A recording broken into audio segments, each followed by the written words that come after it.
Hi dears, welcome to Keerthi vlogger. ಎಲ್ಲರೂ ಹೇಗಿದ್ದೀರಾ? ಚೆನ್ನಾಗಿದ್ದೀರಾ ಅಂದ್ಕೊಂಡಿದ್ದೀನಿ. ನಾನು ಕೂಡ ಚೆನ್ನಾಗಿದ್ದೀನಿ. ಇವತ್ತಿನ ರೆಸಿಪಿ ಬಂದುಬಿಟ್ಟು ನಾನು ಗೆಣ್ಣಿನ ಹಾಲಿಂದ ಗೆಣ್ಣಿನ ಹಲ್ವಾ ಮಾಡ್ತಾಯಿದ್ದೀನಿ. ಹಲ್ವಾ ಟೈಪ್ ಹೇಗೆ ಮಾಡೋದು ಅಂತ ನೋಡೋಣ ಬನ್ನಿ.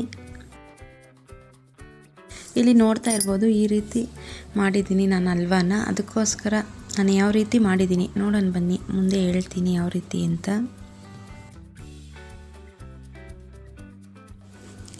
ನಾನು ಹಲ್ವಾ ಮಾಡೋಕ್ಕೋಸ್ಕರ ಇಲ್ಲಿ 1 ಲೀಟ್ರ್ ಹಾಲು ತಗೊಂಡಿದ್ದೀನಿ. ಗಟ್ಟಿ ಹಾಲು ತಗೋಬೇಕು. ಮತ್ತು ಬೆಲ್ಲನ ಈ ಥರ ಪುಡಿ ಮಾಡ್ಕೊಂಡು ಇಟ್ಕೊಂಡಿದ್ದೀನಿ. ಬೆಲ್ಲ ಏನಿದೆ 1 ಲೀಟ್ರ್ ಹಾಲಿಗೆ 1 ರಿಂದ 2 ಅಚ್ಚು ಅಷ್ಟು ಬೆಲ್ಲ ಸಾಕಾಗುತ್ತೆ. ಇಲ್ಲ ಮುದ್ದೆ ಬೆಲ್ಲ ಬರುತ್ತಲ್ವ, ಅದೊಂದು ಮುದ್ದೆ ಬೆಲ್ಲ ಹಾಕಬೇಕು ಸ್ವೀಟ್ಗೋಸ್ಕರ. ಮತ್ತು ಏಲಕ್ಕಿ ಪುಡಿ ಪೌಡ್ರ್ ಮಾಡಿ ಇಟ್ಕೊಂಡಿದ್ದೀನಿ. ಮತ್ತು ಇದು ಗೆಣ್ಣಾಲು ನೋಡಿ, ಈ ಥರ ಗಟ್ಟಿ ಇರುತ್ತಲ್ವ, ಆವಾಗ ತಾನೇ ಹಸು ಕರು ಹಾಕಿರುತ್ತೆ ನೋಡಿ, ಆ ಥರ ಗೆಣ್ಣಾಲು ತಗೋಬೇಕು ಇದನ್ನು ಹಲ್ವಾ ಮಾಡೋಕ್ಕೋಸ್ಕರ.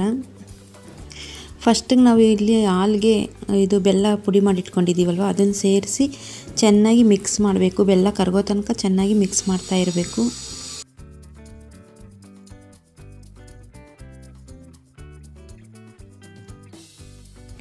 ನಾವು ಗೆಣ್ಣಾಲಿಂದ 2 ರೀತಿ ಮಾಡ್ತೀವಿ. ಒಂದು ವಿಡಿಯೋ ಆಲ್ರೆಡಿ ನಾನು ಅಪ್ಲೋಡ್ ಮಾಡಿದ್ದೀನಿ ನೋಡಿ, ಆ ರೀತಿಯೂ ಸಹ ಮಾಡ್ತೀವಿ. ಮತ್ತು ಈ ರೀತಿಯೂ ಸಹ ಮಾಡ್ತೀನಿ. ಇದು ಮಕ್ಳಿಗೆ ತುಂಬ ಇಷ್ಟ ಆಗುತ್ತೆ. ಹಲ್ವಾ ಟೈಪ್ ಇರುತ್ತಲ್ವ, ಮಕ್ಕಳು ಇಷ್ಟಪಟ್ಟು ತಿಂತಾರೆ. ನೀವು ಟ್ರೈ ಮಾಡಿ ನೋಡಿ. ಗೆಣ್ಣಾಲು ಸಿಕ್ಕಿದಾಗ ಈ ರೀತಿ ಮಾಡಿ ನೋಡಿ, ಹೇಗೆ ಬಂತು ಅಂತ ನನಗೆ ಕಮೆಂಟಲ್ಲಿ ತಿಳಿಸಿ. ಬೆಲ್ಲ ಎಲ್ಲ ಕರಗಿದೆ. ಇವಾಗ ನಾವು ಗೆಣ್ಣಾಲು ತಗೊಂಡು ಇದ್ರ ಜೊತೆ ಸೇರಿಸ್ತಾ ಇದ್ದೀನಿ. ಚೆನ್ನಾಗಿ ಮಿಕ್ಸ್ ಮಾಡಬೇಕು.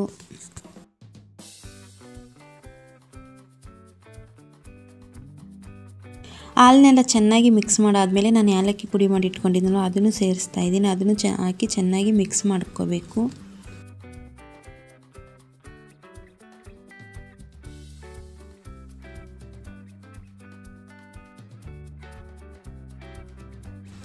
ನೀವು ಇಲ್ಲಿ ನೋಡ್ತಾ ಇರ್ಬೋದು, ಚೆನ್ನಾಗಿ ಮಿಕ್ಸ್ ಆಗಿದೆ. ಬೆಲ್ಲ ಒಂದು ಚೂರು ಹಾಗೆ ಇದೆ, ಅದು ಸ್ವಲ್ಪ ಕರಗಬೇಕು. ಅದಕ್ಕೋಸ್ಕರ ಹಂಗೆ ಮಿಕ್ಸ್ ಮಾಡ್ತಾನೇ ಇದ್ದೀನಿ.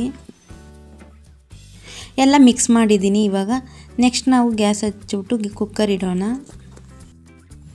ಕುಕ್ಕರ್ ಇಟ್ಟಾದಮೇಲೆ ಸ್ವಲ್ಪ ನೀರು ಸೇರಿಸ್ಬೇಕು. ನೀರು ಸೇರಿಸಿ ಚೆನ್ನಾಗಿ ನೀರು ಬಿಸಿ ಆದಮೇಲೆ ನಾವು ಹಾಲು ಮಿಕ್ಸ್ ಮಾಡಿರ್ತೀವಿ ನೋಡಿ, ಆ ಪಾತ್ರೆನ ಇದ್ರೊಳಗಡೆ ಇಡಬೇಕು.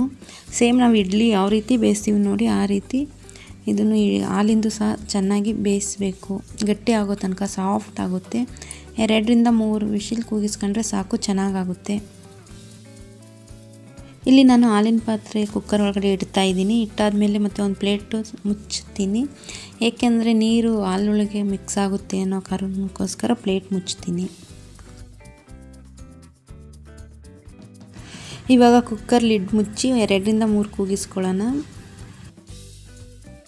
ಗೆಣ್ಣು ತಿನ್ನೋದ್ರಿಂದ ತುಂಬ ಒಳ್ಳೆಯದು. ಅದರಲ್ಲಿ ವಿಟಮಿನ್ ಅಂಶ ಜಾಸ್ತಿ ಇರುತ್ತೆ. ಮಕ್ಳಿಗೂ ಸಹ ಒಳ್ಳೆಯದು. ನಿಮಗೆ ಗೆಣ್ಣಾಲು ಎಲ್ಲೇ ಸಿಕ್ಕರೂ ಸಹ ಮಕ್ಕಳು ಯಾವ ರೀತಿ ಇಷ್ಟಪಡ್ತಾರೆ ನೋಡಿ, ಯಾವ ರೀತಿ ಮಾಡಿಕೊಡಿ. ಯಾವಾಗಲೂ ಸಿಗಲ್ಲ ಇದು ಗೆಣ್ಣಾಲು. ಗೆಣ್ಣಾಲು ಸಿಕ್ಕಾಗ ಮಾತ್ರ ಬಿಡಬೇಡಿ. ಗೆಣ್ಣಾಲು ಹೆಲ್ತಿಗೆ ತುಂಬ ಒಳ್ಳೆಯದು. ಇನ್ನೊಂದು ರೀತಿ ಗೆಣ್ಣು ಮಾಡೋದನ್ನ ನಾನು ಆಲ್ರೆಡಿ ಅಪ್ಲೋಡ್ ಮಾಡಿದ್ದೀನಿ ವಿಡಿಯೋನ. ಅದು ನೋಡಿಲ್ಲ ಅನ್ನೋರು ನೋಡಿ, ಅದು ಯಾವ ರೀತಿ ಇದೆ ಅಂತ ನನಗೆ ಕಮೆಂಟಲ್ಲಿ ತಿಳಿಸಿ. ನೋಡಿ, ನಾನು ಇವಾಗ ಕುಕ್ಕರ್ ಕೂಗಿದೆ, ಈ ರೀತಿ ಆಗಿದೆ. ಇದು ತಣ್ಣಗಾದ ಮೇಲೆ ನಾನು ಈ ರೀತಿ ಕಟ್ ಮಾಡ್ತಾ ಇದ್ದೀನಿ. ಹಲ್ವಾ ಟೈಪ್ ಇರುತ್ತೆ, ತುಂಬ ಚೆನ್ನಾಗಿ ಟ್ರೈ ಮಾಡಿ ನೋಡಿ. ಹೇಗೆ ಬಂತು ಅಂತ ನನಗೆ ಕಮೆಂಟಲ್ಲಿ ತಿಳಿಸಿ. Thanks for watching. ನೆಕ್ಸ್ಟ್ ವಿಡಿಯೋದಲ್ಲಿ ಸಿಗೋಣ. ಬಾಯ್, ಟೇಕ್ ಕೇರ್.